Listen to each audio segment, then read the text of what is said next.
that were sustained to an individual, Mr. Chris Green, as a result of felonious activities committed by numerous individuals that day and night. During this time of our nation's unrest, which was a direct result of the heinous death of Mr. George Floyd, countless monuments across our nation were being defaced by protesters. Many of those localities investigated the acts of destruction and subsequently charged the responsible parties well after the incidents were over. But what is important to note is that of all the incidents that occurred across our nation, our incident was the only incident that resulted in a man being gravely injured. So it is my hope that my community truly understands that at no point did any member of the Portsmouth Police Department condone the felonious acts that occurred on June 10th, which culminated in the life-altering injury of Mr. Chris Green.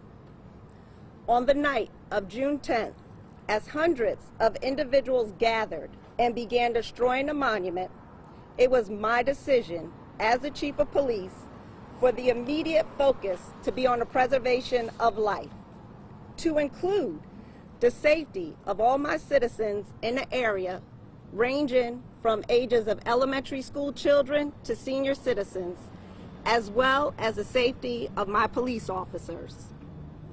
As the night's activities became a public safety hazard, we began to mobilize our resources to include assistance provided by surrounding jurisdictions to proceed in ending the unlawful event. Unfortunately, the grave injury of Mr. Chris Green expedited our entry into the area. The Portsmouth Police Department SWAT team immediately entered the scene and evacuated Mr. Chris Green to render life-saving medical treatment. As a result of Mr. Green's life-threatening injury from the activities of that evening, I asked the Virginia State Police to investigate the accident. During the State Police Department's active investigation of the injury, requests were made for state and federal assistance to conduct an independent investigation of all events and circumstances that led up to and including the significant injury sustained by Mr. Green.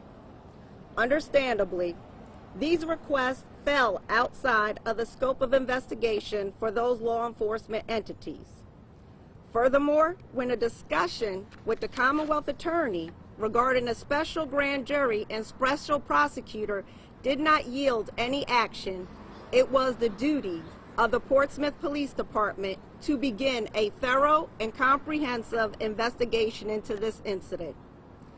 Since the conclusion of the State Police Department's accident investigation on July 22nd, a team of detectives and supervisors began to compile all written, video, and audio evidence surrounding the circumstances that led to the felonious destruction of the monument and ultimately the life-threatening injury to Mr. Green.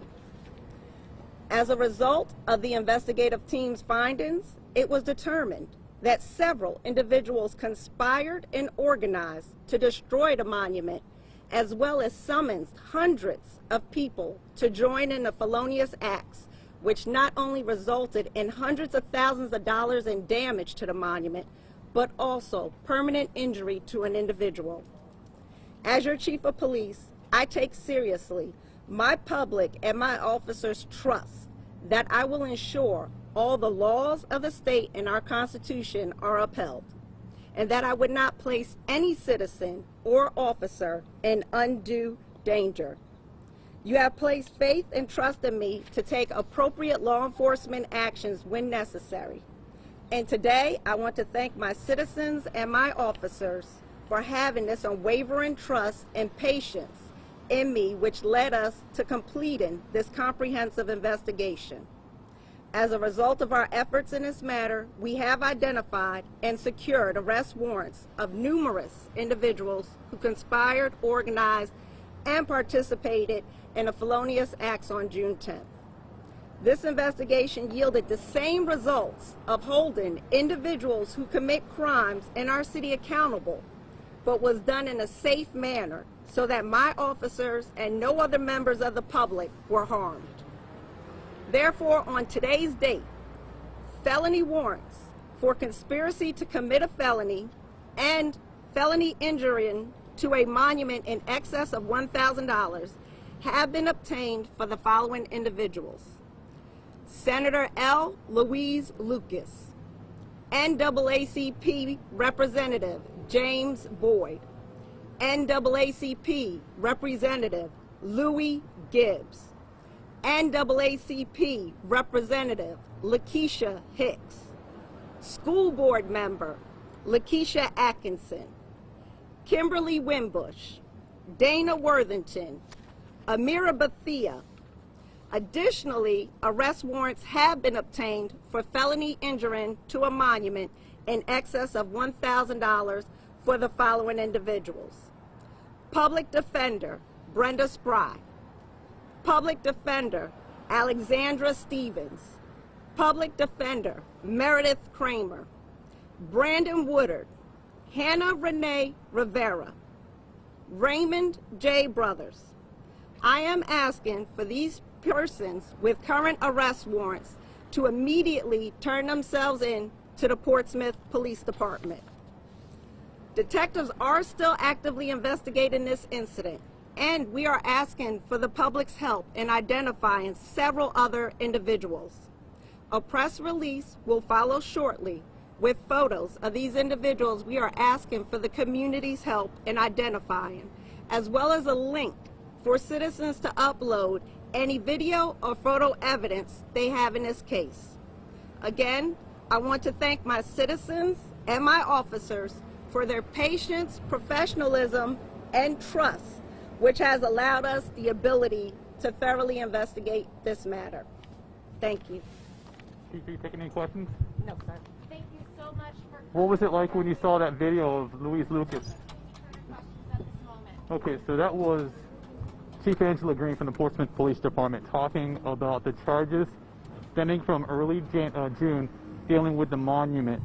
She mentioned Louise Lucas as one of those who's been charged, also several members of the NAACP, and also some of the school board members were also charged with felony injury to a monument for more than $1,000 or in excess of $1,000.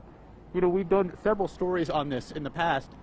Some of that is body camera video. They do have body camera video. We'll show you some of that coming up on Wavy News 10 at 5. Louise Lucas coming to the scene, telling officers that she cannot arrest or do anything like that for damaging the monument. They believe wholeheartedly that's what sort of incited people to come out and then start destroying this monument that took place in early June. Obviously, we reached out to Senator Louise Lucas. She's on the road to Richmond right now. The General Assembly convenes tomorrow.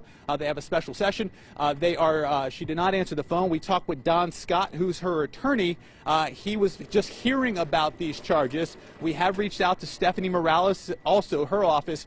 She's the Portsmouth Commonwealth's attorney. You heard Chief Green talk about the fact that they tried to reach out to Stephanie Morales' office to convene a grand jury in this case, and then they got nowhere. We reached out to Stephanie Morales about sort of being bypassed, and what I mean by that is today the Portsmouth Police Department went straight to the magistrate. They started doing that this morning. They were over there all morning long from what I am told, and then finally they got those warrants in hand, and then you just saw the chief announce those warrants. Mainly, the big one here is for Louise Lucas. She's now facing 2 felony charges. We will reach out to Don Scott again and see if she has any plans to turn herself in anytime soon. We will have an update for you coming up on Wavy News 10 at 5. But once again, Louise Lucas, amongst others here in the city, who have now been charged in connection with that incident that took place in early June. Now back to you guys.